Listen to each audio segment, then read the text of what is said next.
welcome to everyone here. We have Alison Stratford, who is the Deputy Director, Corporate Communications. You keep pumping up my job title. I'm Associate Director. Associate Director. I'll take Deputy Director. I'm going to write a strongly worded missive to your boss to make sure. University of Southampton. Caroline Durbin, who is Research Communication Manager at the University of Birmingham. Thank you very much. And Lizzie, good Lord. Lizzie Edwards. Ellen. Yeah. Lizzie Ellen, sorry.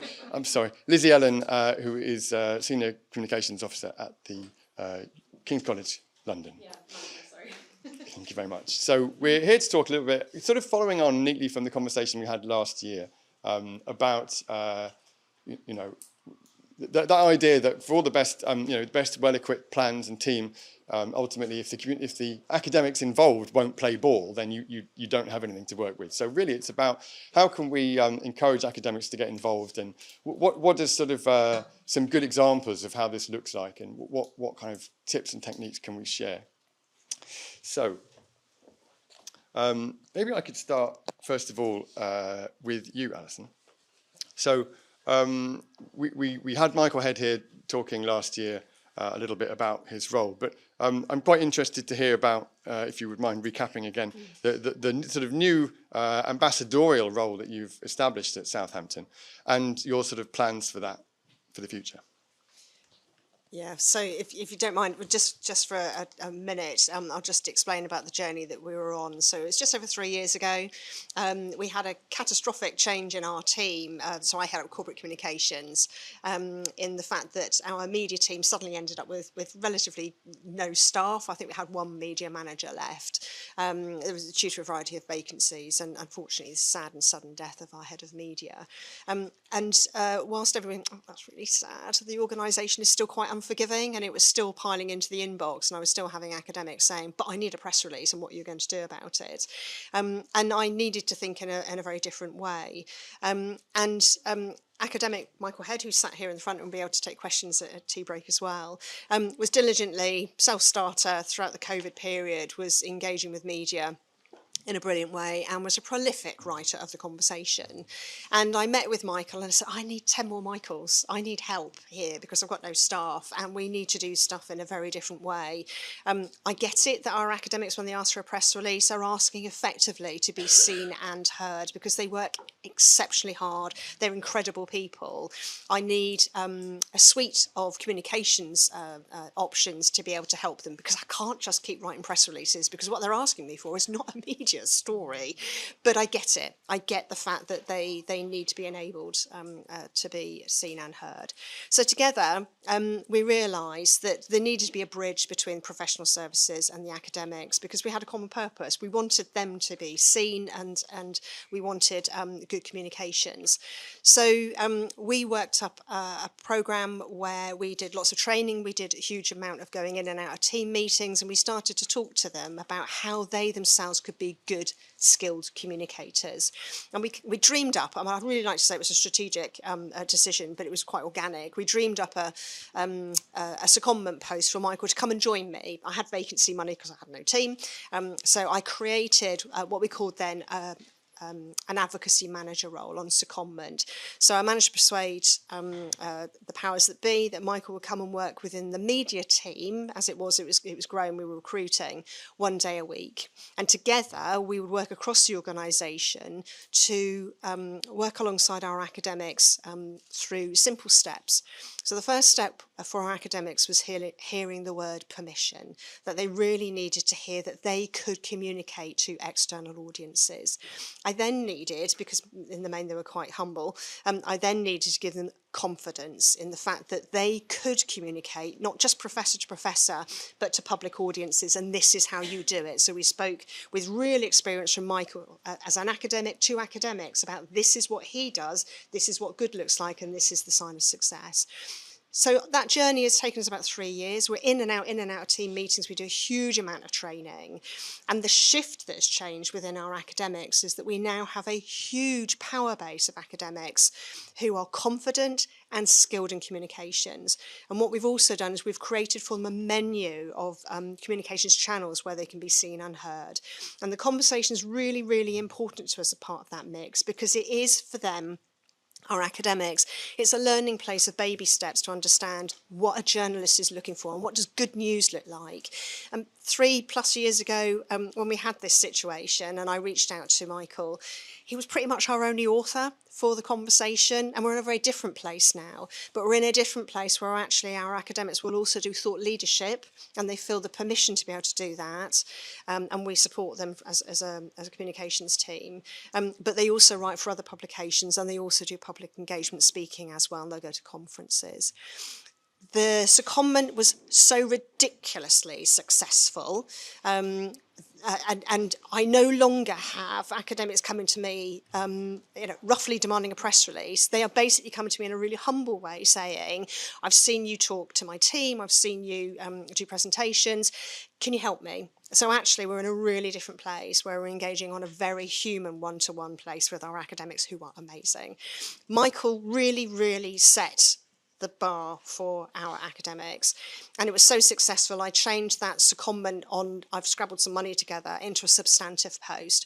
Michael did just over a year, then we threw the opportunity open to another academic who again was another self-starter in our business school. We're talking about academics who don't understand what they're talking about. She does cryptocurrency. No idea what she's talking about. But she is amazing on social media, and she does conferences internationally, and students come to our university only because of her. So she did a year in post in this academic advocacy. And then I was really mourning the loss of Michael, who continues to succeed on his own, and I wanted him back. So I rebooted the job title and I called it Head of Academic Advocacy. It is a professional role within the communications team. It's a substantive role. And what we're doing is we're not pressing the repeat button because we achieved. I don't need to keep doing the same stuff. We have to take it to the next level, and that's pretty much where we're at now. So Head of Academic Advocacy, we are actually concentrating on the thought leadership part of the communications package for our academics.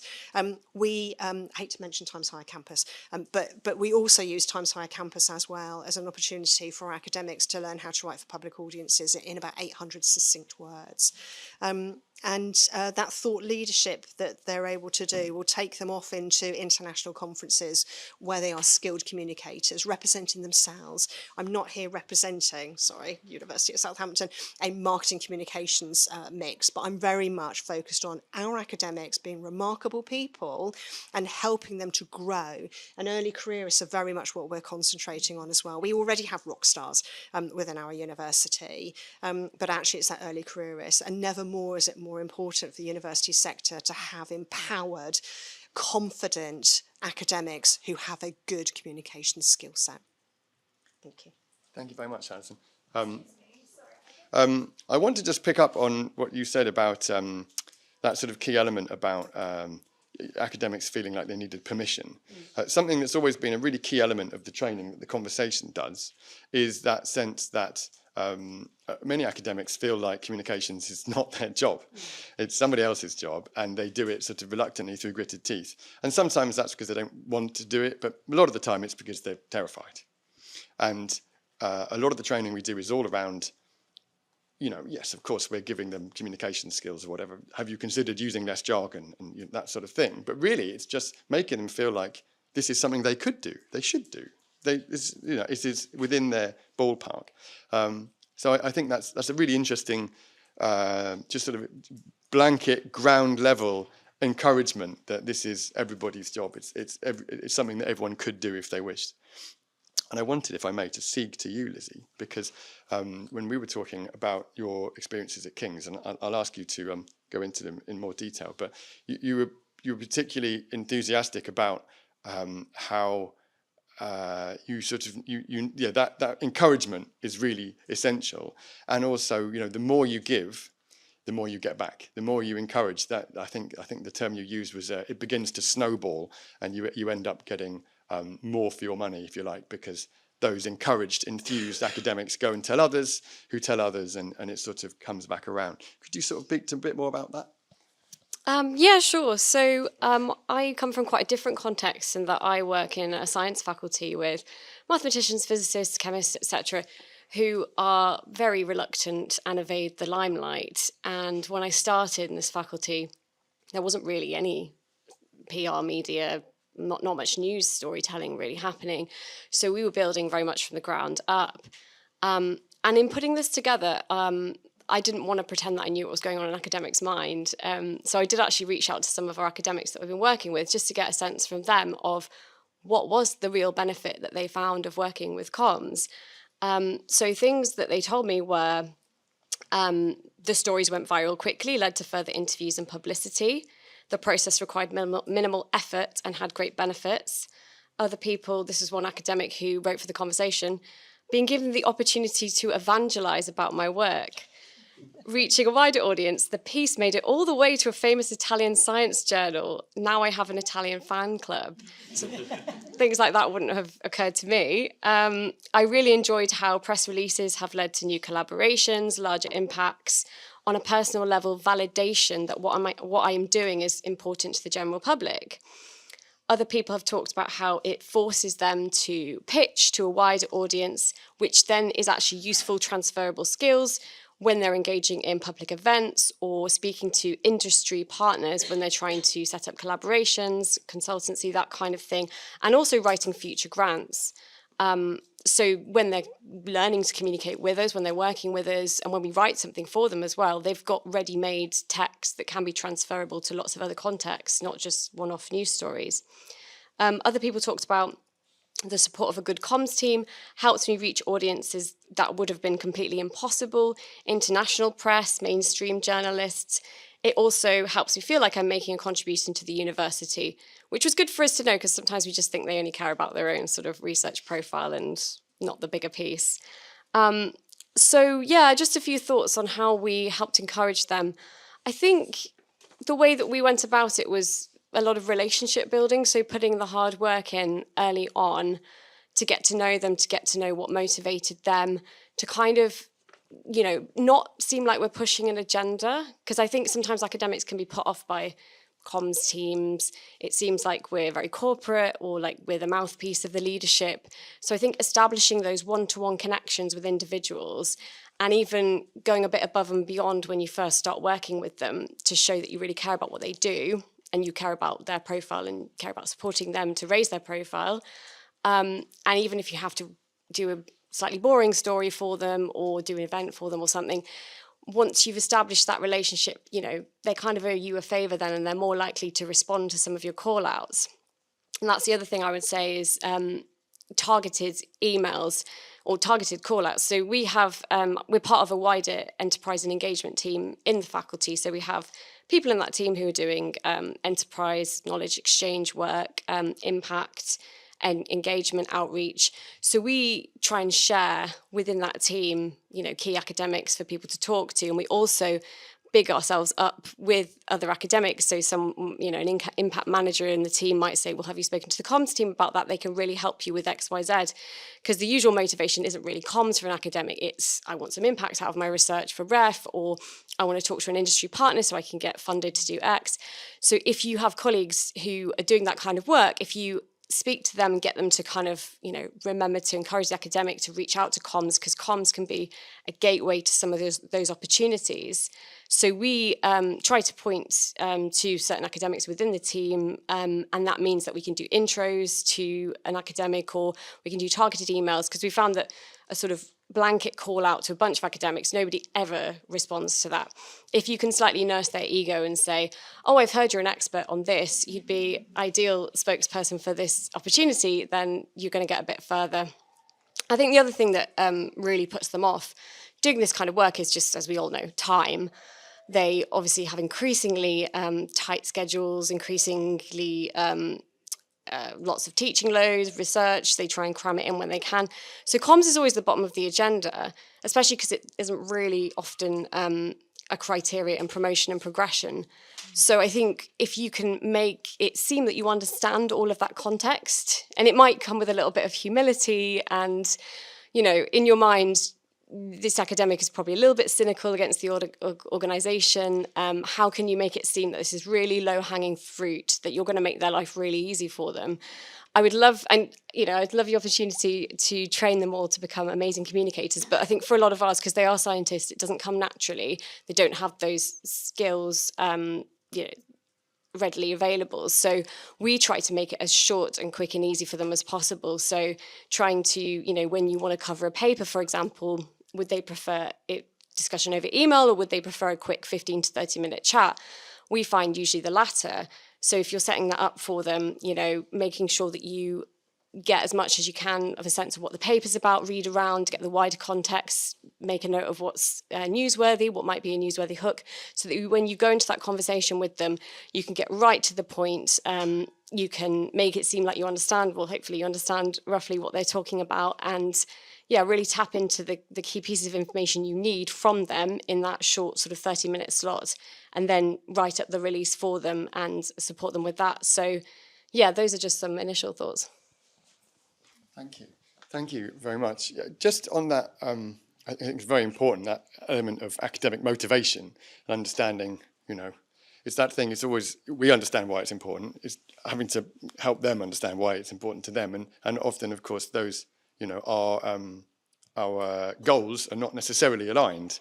But I thought that was interesting because, speaking to you, Caroline, in the sort of case that you have to explain, it's very much the case that the academics had some, because of the nature of the results of their study, they had some very particular motivations which they absolutely, insisted on being made clear in the nature of the communication. So, I think this is a really interesting piece of research, and how it was managed in terms of the communication. It's quite involved, more so than I would have imagined. So, if you could just sort of take us through that.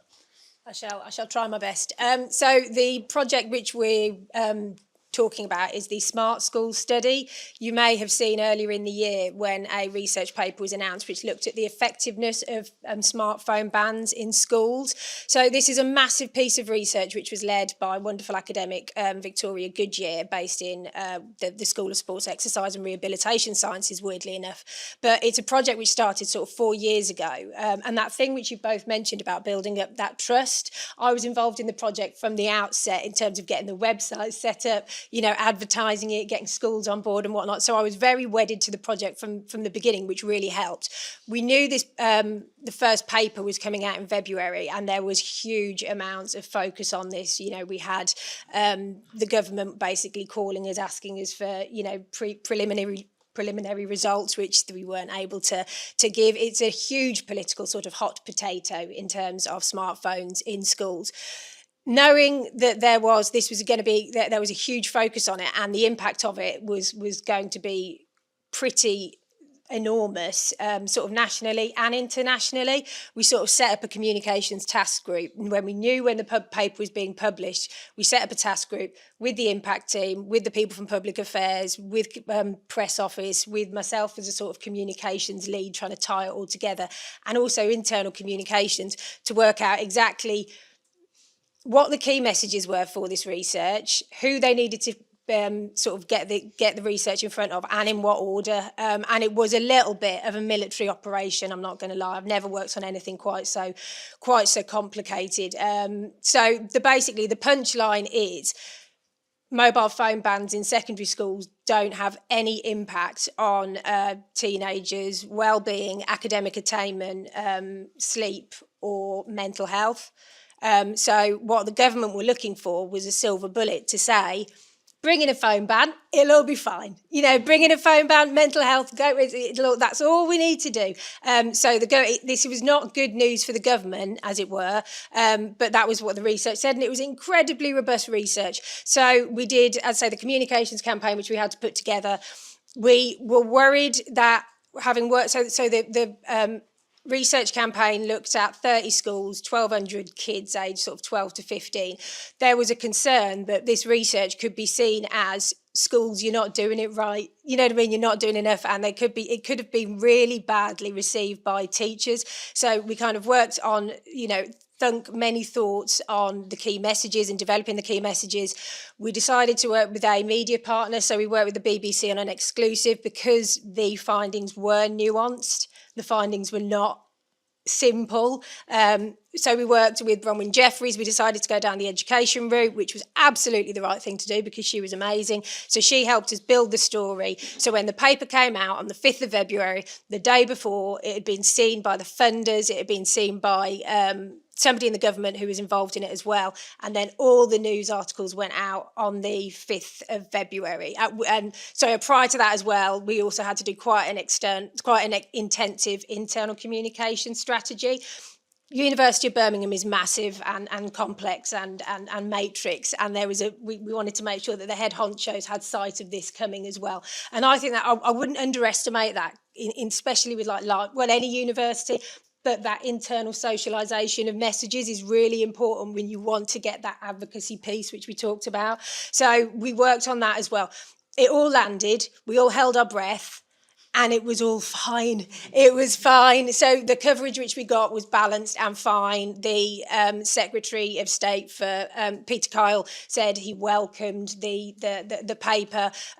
We had there's been huge amounts of coverage today. So I say the BBC thing really helped. And what was really interesting when we were talking about getting research in front of schools and in front of teachers. For me, we had it on Today programme. We were all over the BBC, all over national, international, but we got a news round. So I was like, it's news round. They show that in schools. You know, they wheel they don't wheel TVs in anymore, do they? That's showing my age. But they, you know, on screen, they show news round, you know, to kids in junior schools. So in terms of actually getting research in front of teachers, it was like, yes, that's a pretty big coup as far as I was concerned.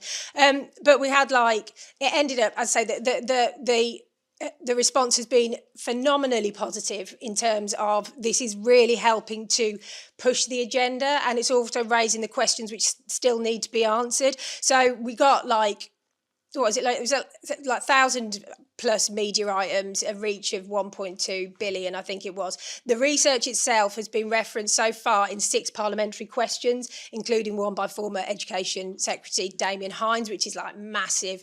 Vicky's now been invited to be part of so many different government panels in terms of looking at this and exploring what does need to be done. You know, if school bans aren't the answer, what is? Because social media is incredibly detrimental. Sorry, I should say that was the other thing. The school bans didn't make a difference. What it did show was that the more time on smartphones and social media, the worse outcomes in all of those 4 things. So school bans don't fix it, but the more time which you spend on social media and smartphones, you will have worse outcomes in sleep, academic attainment, mental health and wellbeing.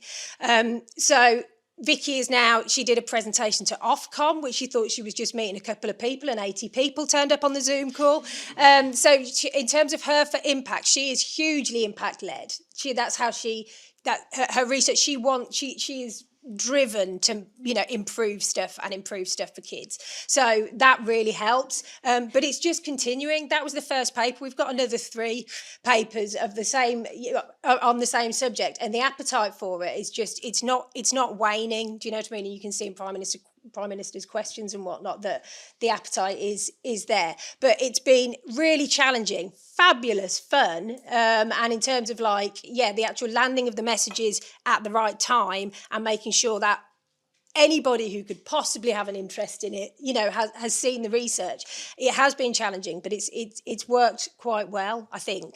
Just briefly, if you would, you talked about impact there, and I think it's really important to realise, you know, the academics will have one idea of impact, but you know that the kind of influence and visibility that really good comms can get for you gets you those invitations into panels and places and meetings and people that you wouldn't otherwise have got, and that's just absolutely integral to how, you know, that we can build their academics' ability to really get their research into places where it matters and find end users for that research. And to that note, if you wouldn't mind, just briefly talk a little bit about the steps you did to get that kind of before and after to identify how the research had, you know, changed people's opinions or views on the topic. Yeah, because it's a project which I've been involved with quite deeply for some years. I did my own sort of impact from the outset in terms of just mapping, you know, the level of media coverage and who's been contacted and how many teachers did we get it in front of. You know, we put it out through school newsletters from the university. But because of the level of impact of this particular project, it's actually meant that Vicky's been able to bring in a PhD student to actually gauge impact and create proper impact. And so we've got there's the media stuff, that's fine. The parliamentary stuff, and in terms of shaping new policy, that's great. But we've all this PhD is also looking at sort of like corpus linguistics, which is super interesting, which is about how the narrative around phones in schools, in the media, has changed since the paper's been released. It's really nascent, like we're just looking at it now. But if we can say that there's a correlation between or the sort of terminology which we're using in terms of, it needs a broader approach, and the bans aren't the key. If we can link that to say there's actually been an effect in terms of media narrative, it's really complicated and it's going through like so many bodies of text. But we're trying to do that at the moment. But for this, the media is great, but it's not. The media is a tool to get impact. For me, it's a tool to get impact. It's the talking to the teachers, talking to Ofcom, sitting down and being in rooms with DCIT and with the Department for Education to talk about this. I think the crucial thing there is just, and we've spoken about this at previous exchanges, but that sense in which the classic approach where an academic appears saying, I've done this piece of research, it's already published, here's a press release, would you mind sending it out? Completely, kiboshing any plans you might have had to have plans about things that you could do with it, because it's already out there. If you're given more time and you have the opportunity to work with researchers earlier in the process, then you can say, right, well, this may be an impactful piece of research. We might end up finding someone who is able to use it, or identifying groups of people whose views might be changed. And that's why it's so crucial to get in there early and take a before, so that you can then wait for the research to be published and take an after and compare the two. It's very difficult to demonstrate impact when you don't have a before with which to compare the after, and very often you're not given the opportunity to, because the after is already now, it's already happened. But if you have that opportunity to get in there early and get that data, whether it's polling or using a funnel approach and directing people to the website and getting their views, all that kind of thing is really, really essential. And that's really good data that you as Commons people can collect for research officers, which will make their lives much easier. We're going to turn to questions. I just want to come back briefly to Alison. Do you have a manual, or is there like a way of doing things that you've established with this ambassadorial role that you're going to share, or that is available for other universities to take and run with? Sorry, I don't normally have a problem projecting my voice, so I was speaking calmly because I thought it was being projected here. Michael's actually written a couple of articles, so Wonky, however you call it, and also there was Times Higher Campus piece as well. So we've got those articles which are available. We can send them out in links again. Sorry to mention Times Higher. We do have a job description for it's a band 5. So Michael's role is at the same level as our head of media. So that's the importance of the role that we've got within our organisation. So if anybody wants to see the job description, it's not specifically about Michael, but we've outlined it. Now it's just a job description, obviously. But it does bake it within the organisation about what it is that we're trying to achieve. And we're on the circuit, so we're coming out and we're talking to people. We are also trying to engage with other universities, because we truly believe what we're trying to achieve by empowering academics to be much better at understanding what a news story looks like, so they clearly understand that they need to come to you very early rather than just waving a bit of paper. I've had to go out writing a press release myself. So they understand what news cycles are.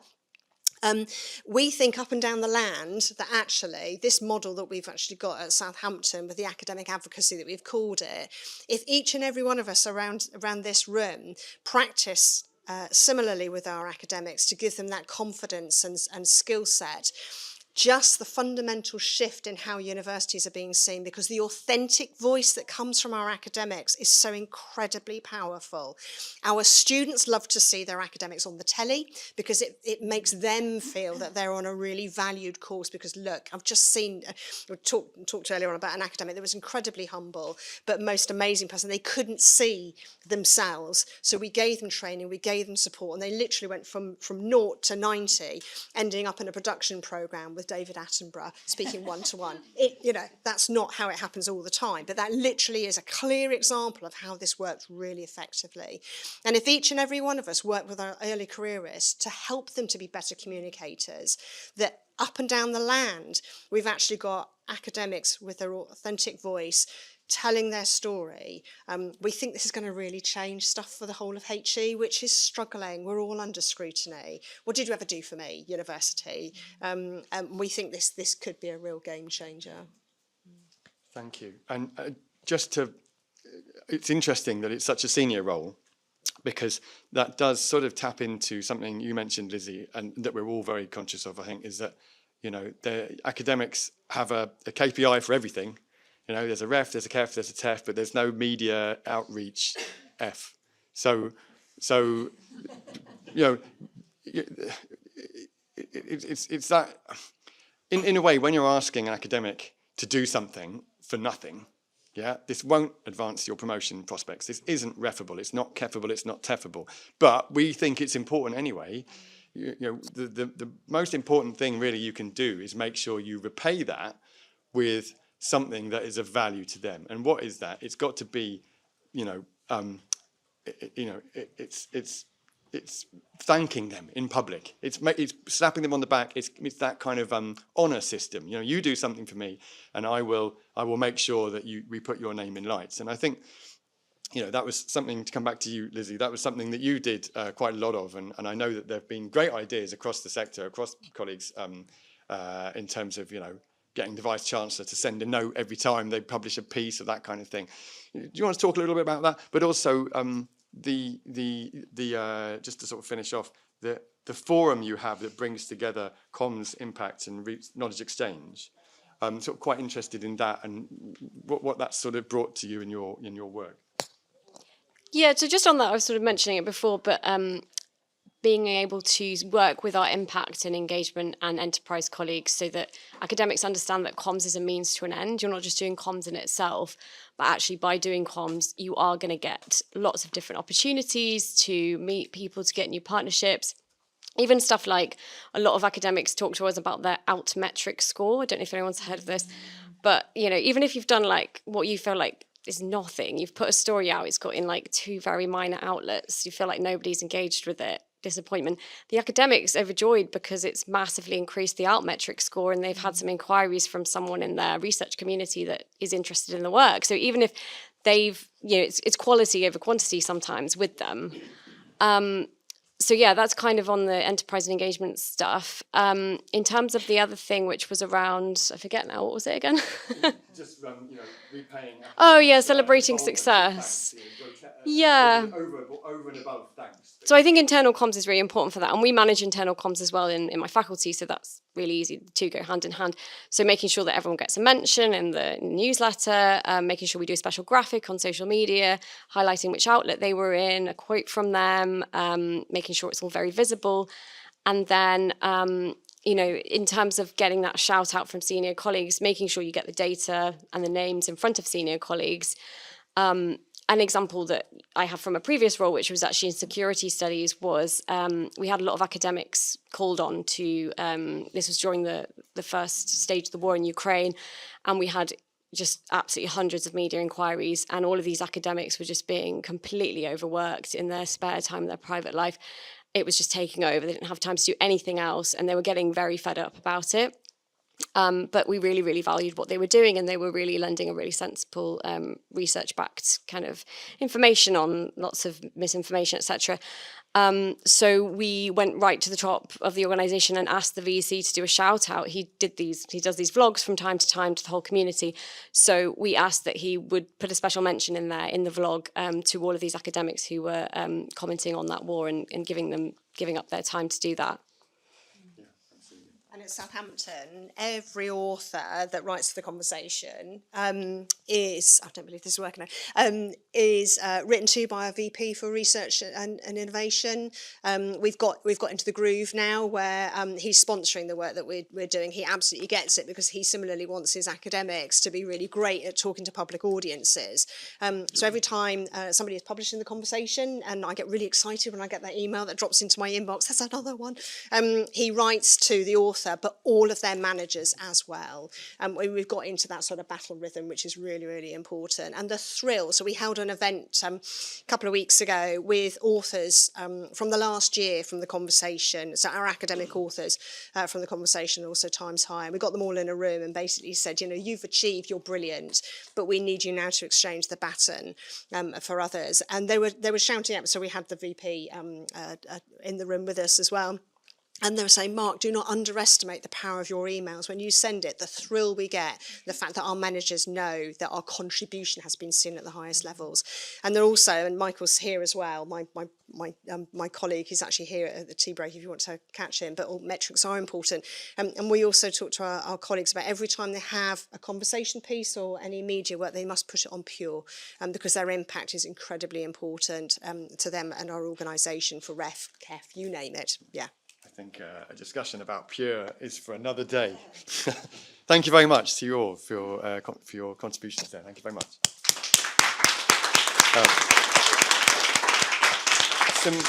Some questions.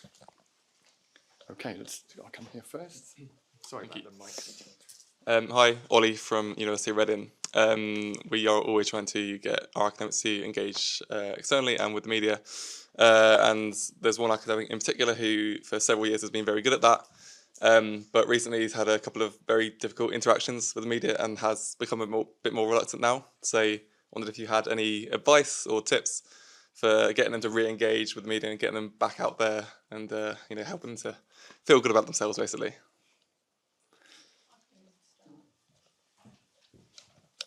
This mic drought is really too much. That's unfortunate for your colleague, and obviously don't know the details. But at the University of Birmingham, we put on regular media training sessions for academics. So sometimes it'll be academics who are involved in particularly spicy research, which might be picked up. So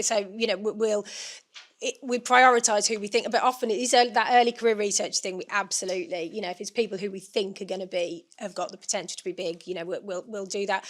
We also offer support through the communication team for anything, whether it's through media or social media trolling or whatnot. So that's something which as a communications team we provide academics to. It's really hard. It's not for all folks. Media is the thing as well. There's some people who God bless them, some of our researchers who are fantastic, but you put them and incredibly capable and incredibly well connected, and you put them in front of a camera and it's a car crash, and I don't know what you can do with that. I think sometimes I don't think everybody is going to be a media star, but I think as communication professionals, you kind of get a sense, don't you? When you meet academics and you're like, oh, you'd be fab. You know what I mean? You can sort of see it, but I don't think we can always, there will never be a time when 100% of academics are comfortable and want to engage with media. And sometimes there are battles which it's just not worth fighting. I don't know if that answered your question. I don't know if anybody else has got.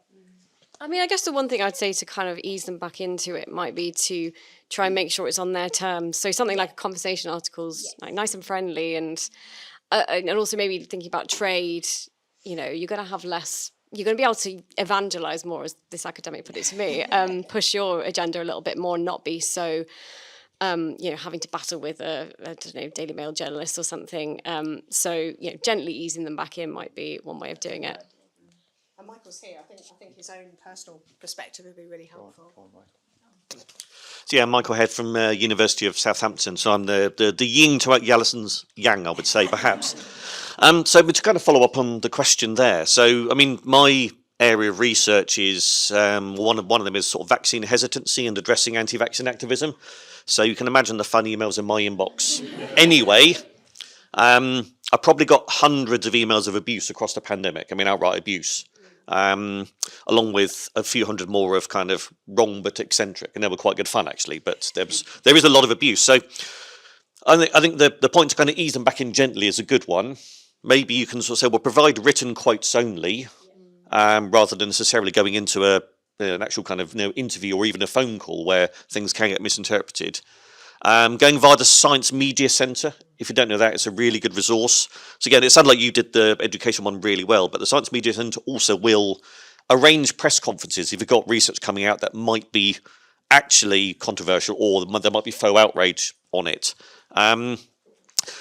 And also, actually, as a result of the sort of the pandemic-related abuse that many of us got, we did develop new guidance at Southampton, which also led to a Times Higher Education piece that we wrote on it. So you can look that up, where myself and Larissa are cryptocurrency expert. Well, Larissa is female, disabled, and works in cryptocurrency, so you can imagine the trolling she gets. But then we also brought in a researcher called Ashton Kingdom, who does anti-terrorism research. You can imagine the security stuff around her.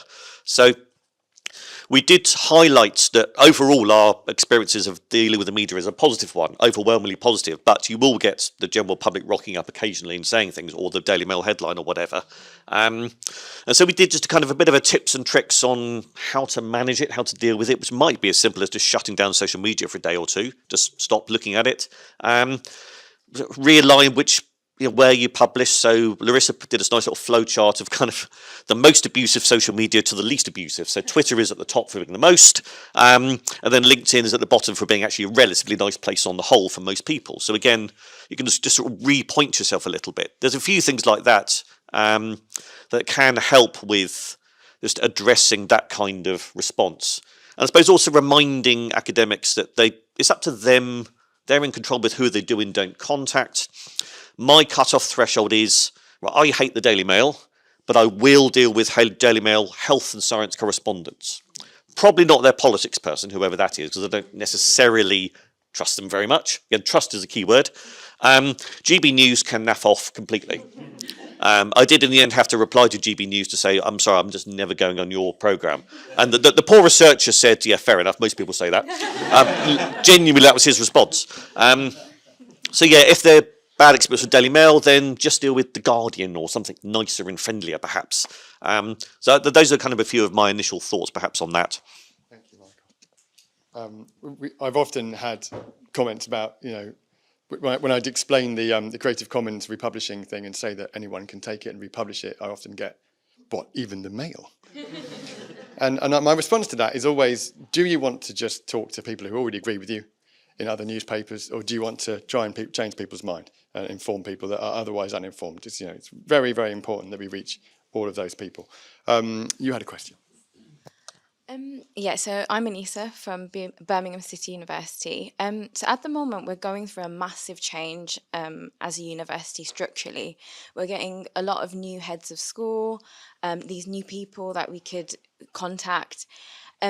What's the best way to kind of approach them for research, for media, and get them engaged in new stories? And then my second question leading on to that is, from an internal comms perspective, we have a newsletter called Tiger Today, but a lot of our academics do get quite obsessed with being on there rather than being beyond that. And I'm always saying, I love internal comms, I love it, but because I'm doing external relations, I have to think bigger than that. And how do I empower the academics to think bigger? And I think one battle as well that we're facing is a lot of our internal comms is being flooded by these structural changes, announcing them, which needs to happen because people need to know, and I totally understand the importance of it. But I think because we're going through this change, there's going to be a lot more there's a lot of scope to do bigger things. What's some tips to kind of prompt that change, really? I don't know if that's the right question. Alison, do you want to start off? Yeah, so I'm not going to lie, what we've been doing takes an awful lot of time and an awful lot of energy on top of the day job as well. But I think our enthusiasm and the engagements that we've had has that ripple effect. So we go in and out of different faculties and meetings, we do training courses, there are internal festivals of learning, and we'll go to those. So I think once you actually have a few successes, somebody has reached out to you for a bit of media training and then all of a sudden, they're on the telly, others want a share of that as well. So there's a huge amount of going into faculties and engaging, being quite forceful to get yourself on the agenda for faculty meetings and start to talk to them about, I see you, I hear you, I am here for you, rather than actually feeling, because quite often our colleagues are just so time poor that actually you are being mercenary or trying to get something for marketing. We very much picture that we are here because we see them individually. There are some colleagues talk about that they just don't want to do it. Well, I will engage with them. If that's where we're at, I'll move on. I will move on. Yeah, it does take a lot of time, but it is about personal interactions quite a lot of the time as well. Yeah. Yeah, I think building on that, never underestimate the power of a cup of tea. If you can meet somebody for 15 minutes and say, tell me about your research, right, these are the communication opportunities which are available to you. And this is the thing, and again, it's going to be different with different universities, but the inductions at our university are quite varied. Some people come in and get completely inducted well, other people kind of get given a manual and it's like, there you go. So people often don't know about what the communication team does. Some people have never worked. The last time they, had to write a narrative was for their GCSE English. So I think it's, and so a lot of it is that drip repetition thing, because obviously with early career researchers and PhDs, there's a cycle, and that's right and that's correct. But it's getting yourself in front of people saying, tell me about your research, right? Here are some of the opportunities, one of the opportunities being, like the conversation. But if you've got a new paper, we can work with you on a press release. If you've got recruitment for a study, we can do this. If you've got, policy engage, if you're interested in getting in front of policymakers, speak to this person. So, we go through like the menu, if you like. It's never a one size fits all, but it's like, these are for researchers, these are the communication opportunities for you. And once they know you, do you know what I mean? And whether or not you are the person who's doing or the person who's signposting, sometimes it's not that they don't want to engage, sometimes they just don't know how to, I think. So yeah, being persistent, tenacious, quite annoying, but basically not worrying about, like you say, going to the school, can I have another slot at the school meeting? Again, yes please, because it's just getting that consistent communication first, because that's what our job is, that's my priority. Repetition never hurt anyone. Yeah, I definitely echo all of that. And just on what you're saying about the internal communications and change, comms, flooding, everything, I think the powers that be just need to remember that everything has to be done balanced. People are going to start switching off from internal comms if it's all about this restructure there and that there.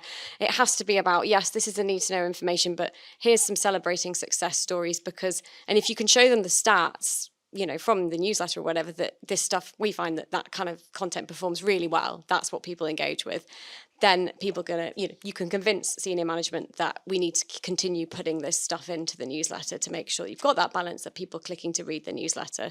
So just a thought there. Thank you. Got time for maybe one or two more questions. Let's go here. Hello, hi, I'm Hannah, I'm from Cardiff Met. So a big time-consuming part of my role and my team's role is people coming to us for stuff that isn't relevant to comms. So they come to us, so when we engage with academics, so we're often just an extension of the marketing team, which we're not. And also they come to us about, they want something on the website, or we don't control the website and stuff like that. So just breaking down that barriers, and it doesn't matter how often you say, this is my remit, this is what we can support you with, it just falls on deaf ears. So I'm wondering, when you were engaging with academics, whether you found this barrier as well, and how you overcame it to successfully, have that relationship where they came to you and it was, proactive rather than just you saying no, because that's not good for relationship building. I mean, that's exactly where we started. I think the catalyst, because I might not have actually gone down this, what we are calling academic advocacy route, if it had not been for the changes that happened within our team. It literally was catastrophic that I had no media team apart from one media manager who was on his knees effectively, and the catalyst of change for me was realising just that naivety within our academic colleagues, that they didn't really know what they were asking for. So they were asking for a press release, but they don't really know what a press release is. They want it on the website because that for them is, at least somebody has seen me. And it was that literal trying to understand what is it they're trying to achieve, what is their objective, and when you actually start to listen to them, their appeal, get it on the website in quite a gruff voice, is I am so frustrated that I have worked my socks off and I've just achieved the most groundbreaking research or impact or outcome or whatever, and nobody seems to care. You know, my manager doesn't seem to care, and the seniority of the organisation doesn't seem to care. So I found my way to the comms team, and I'm now shouting at you that you have to do something about this. So looking at that toolkit, as I say, we literally had to turn it around and say, but if I empower the academics to have a voice themselves, that they can actually start to look for opportunities.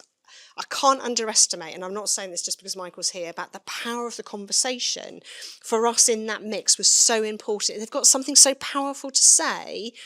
Why don't they write a conversation piece about it? It doesn't have to be, you know, something that's really sexy in the news today. Those opinion pieces are really important as well. So actually using the conversation is a really good toolkit as well. But trying to understand the objective about why your colleagues are actually asking you to do something, so take it back slightly. That's been helpful for me. Very briefly.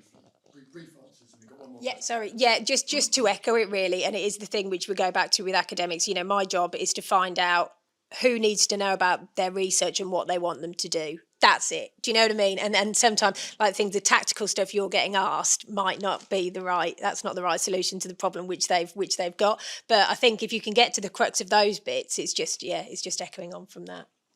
No. Yeah. Thank you. Jean. Sorry. Oh, Go on. sorry. Anya from Queen Mary University of London.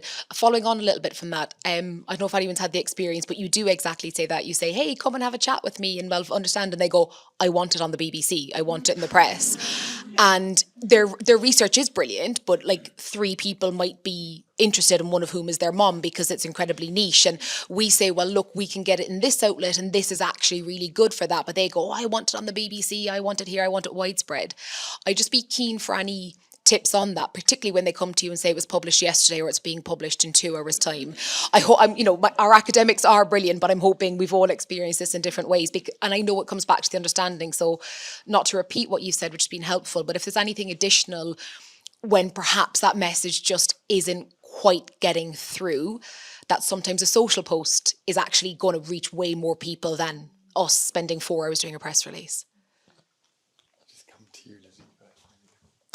I guess I'm just experiencing it. So you could be like, well, we'll try the BBC or not. And then them seeing it just lands in some small trade outlet. I think that's often a bit of a wake-up call. They just have to get used to kind of how the news cycle works and, managing those expectations. And I think the conversation is quite good for that because if they do have something novel to say, something that sparks curiosity, something a bit weird and unique, there's a way of like turning it into something that might work for the conversation. I mean, we find this with maths academics. Their papers are just absolutely indecipherable. It's the hardest subject. I can't even understand any of it. But one thing, so often they think, well, I have nothing to say, nothing about, I'm on a different plane, I'm a different universe. That's the way my brain works. So with them, we have to kind of spark ideas, you may not write on your latest piece on Diophantine equations, but you could talk about how these equations are from the times of the ancient Babylonians, and here are 5 mysteries that we haven't yet solved with regard to them, even though they've been part of human knowledge for like the last few millennia. I think, and I've got a couple of colleagues from our press team here as well today, there is an ongoing thing in terms of just understanding media and media literacy, understanding the news cycle, and I think there is opportunity for all of us to do better with that, because I had a brilliant paper come out last week. We still get, it's like, tell us before it's published, for the love of. So I think there is, and it's really hard, but it is getting them to understand the difference between news and news to them. And if it's a project which they've worked on for 5 years, it's their it's news to them and their mom, but it's not news. And so I think that it's an ongoing. It's a challenge, but I think it's an ongoing thing. It's like, this is how the media works. This is what makes a media story, and we've done sessions with the conversation where that's been really, really helpful. And obviously the media training, which we do, does help with that. But it's I don't have a solution, but there is an ongoing media literacy thing. Do you know what I mean? To kind of get that expectation management in play. But I will always say to all academics, there's always a space for good news. It might not be a press release, but there's always a space for good news if it's a little boop in the, staff newsletter, or if it's a social media post, or if it's somewhere. There is always. So I think this is what we can do. It might not be that, but this is what we can do. So it is making sure that, and again with the trust thing and that bit about building relationships, just making sure that you do pay reference to it so they do feel seen. But yeah, that news and news to them, there can be quite a chasm between those two things. Exactly. Yeah. Thank you very much. And I suppose just to add, I mean, it won't be news to most of you, of course, but really just reminding academics that, yes, it's a bit like being a freelance journalist as well. You want to have your pieces land in all the top papers, but by constantly looking at the top, you're missing a vast array, especially in Britain, has just thousands of specialist papers, magazines, journals of all different kinds, who are gagging for content, absolutely gasping for content. Plus, their readers are going to be more likely to be research end users because they're more specialists. And if you can help them understand why a whole load of general BBC readers is actually in some cases going to be less powerful than a much smaller number of much more engaged, relevant readers, then they'll sort of make, that won't become like a huge hurdle that you have to cross. Thank you very much for all your questions. Thank you very much to our speakers. Give them a round of applause.